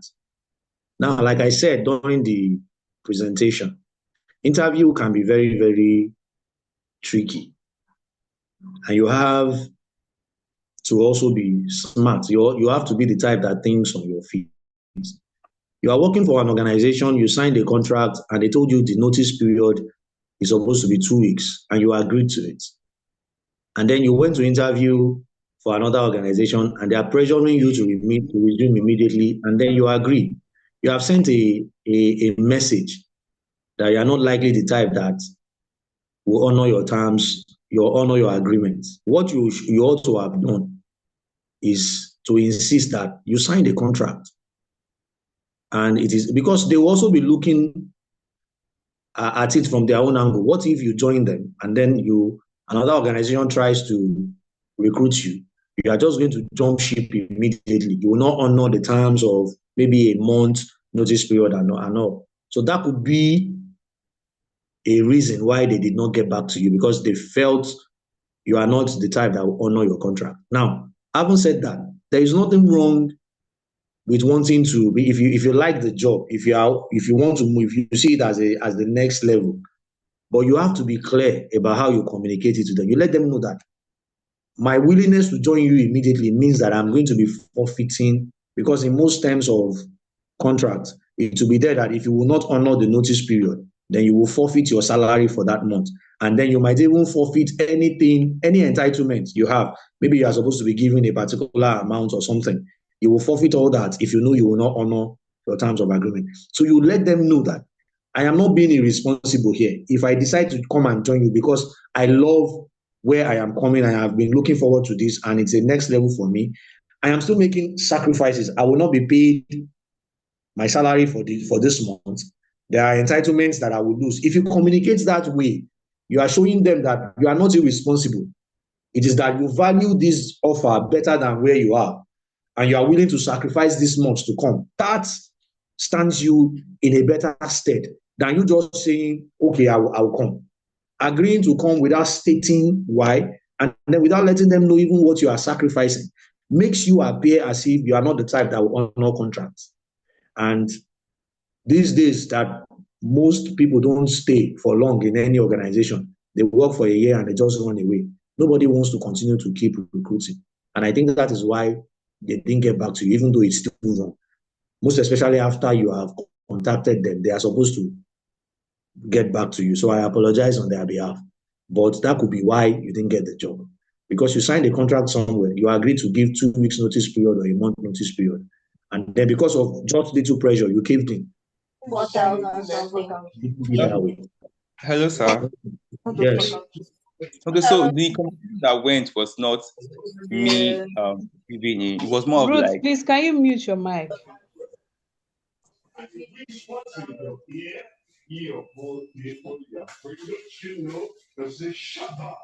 Yes, go ahead. I'm hearing you. okay, so it was more of like the role I was being interviewed for at that moment was a ninth role, and what I was doing previously was a daytime role. You understand? And then when they asked me for the 2 weeks notice, I told them, okay, I would have to go and check and see if it is possible for me to go with the 2 weeks. I mean, resume before earlier than 2 weeks, given that I had like a notice period I was meant to meet and everything like that. And she was like, okay, no problem, that I should get back to her. You understand? So, no, rather, she said no problem. She will get back to me on like the possible resumption date that they had in mind and everything. And after that discussion, it ended. So, well, I understand what you said, sir. So I'll have that in mind next time when I'm having another interview. Thank you very much, sir. All right, You're welcome. thank you. Guys, please fill the thank you note. Only 4 people have filled it, and the feedback too. Please fill it. Please fill it. Adela, you can come off mute and ask your question. Okay, good afternoon, sir. Please, I want to ask, at the end of the class, you made mention of group interview and panel interview, but you didn't really go into details. So I want you to really expatiate about the two of the interview. The secondly, so I want to ask that what are those things that someone can take into consideration when going for a group interview or a panel interview? Okay, so group and panel interview can be said to be opposites. Panel interview means one person is being interviewed, but there are many people interviewing the one person, if I can put it that way. I'm just trying to be as simple as possible. So panel interview has to do with, you have many people on the interview side. There are many people making up the panel. You can have about 3, you can have about 4, but they are all interviewing just one person. That's a panel interview. While the group interview is more or less like you have about 5 candidates being interviewed at the same time, right? So one of the things when it comes to group interview, if you are part of a group interview, learn to be the type that doesn't interrupt. When another person is talking, allow them to finish, right? If you are the type that is interrupting people all the time, somebody is speaking and then you are interrupting them, it says a lot about you. It says a lot about you. So one of the things you must take into consideration is that you allow other people to talk. And then one of the benefits of allowing other people to, I don't like group interviews. You know why? Except they are working together as a team. Whether maybe we put together a group of a couple of people, like 4 or 5 people, and we want them to work together as a team. And so we are interviewing that team as one. I understand that. But some organizations, when they want to recruit, you want to recruit for salespeople, you want to fill in a position for receptionist, and you are interviewing 4 people at the same time for the same position.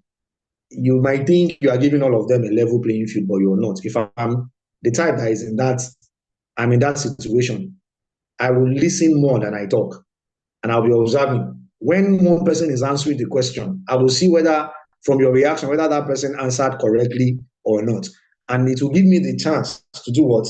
To refine my own answers. So in the end, it is not going to be a level playing field. So if you are opportune to be in a group interview, except you are called upon to talk, don't talk yet. Wait for other people to talk. Learn from their responses. Look at the body language and the behaviors of people on the panel, people who are interviewing them. You will know whether they are saying the truth, whether they are answering correctly or they are not answering correctly. So that when it is time for you to answer, when it is your turn to answer, you have learned from other people. And so you have a better chance of answering the questions correctly. So the difference between panel interview and group interview is that panel interview means that you have more than one person interviewing you. You can have about 2, 3, 4, 5, 6, depending on what the role is about, depending on the level, and then depending on the style the organization chooses for the interview. While group interview is more or less interviewing more than one person for the same role. You are all for the same role, but they are interviewing you at the same time. Okay, so that's basically the difference between the two. All right, thank you so much. David, you still have a question, or was that like from previous time?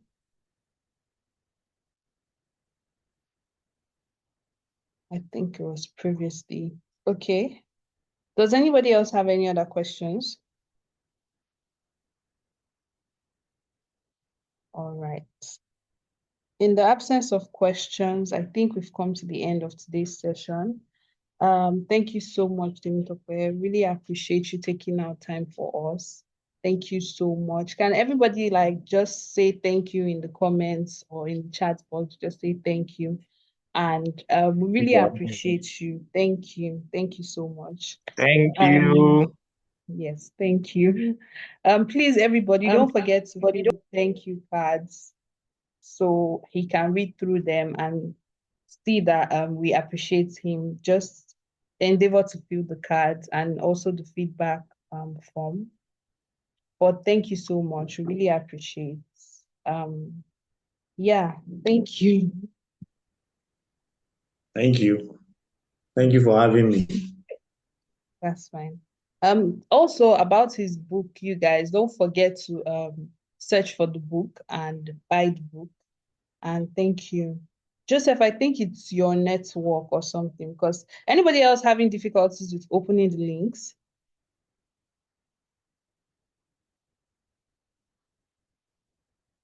Can everybody open the links? Are the links opening for everybody?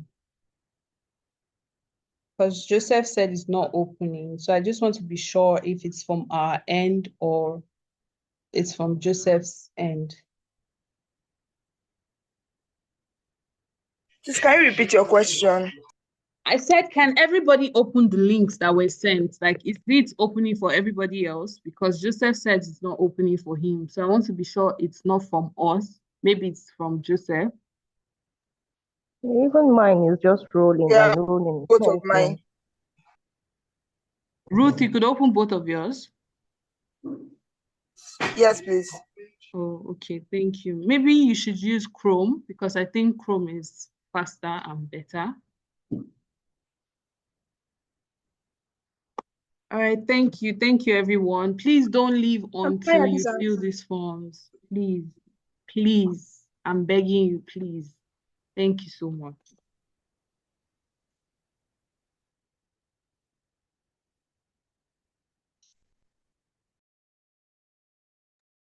So am I allowed to take my leave or I should still wait? Yes, sir, you can. You can. Thank you so much. Thank you, guys. Thank you for having me. I appreciate this opportunity. Thank you, sir. I hope I've been able to give value.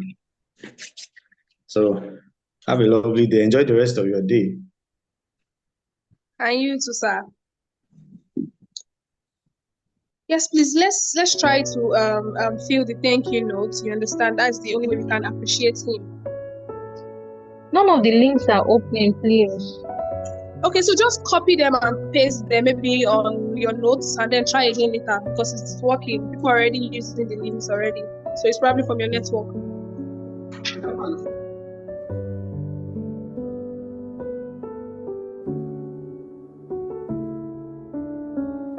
Please, how can we get the recordings? You'll get the recording before Monday. So today or tomorrow. So posted on all the web platforms.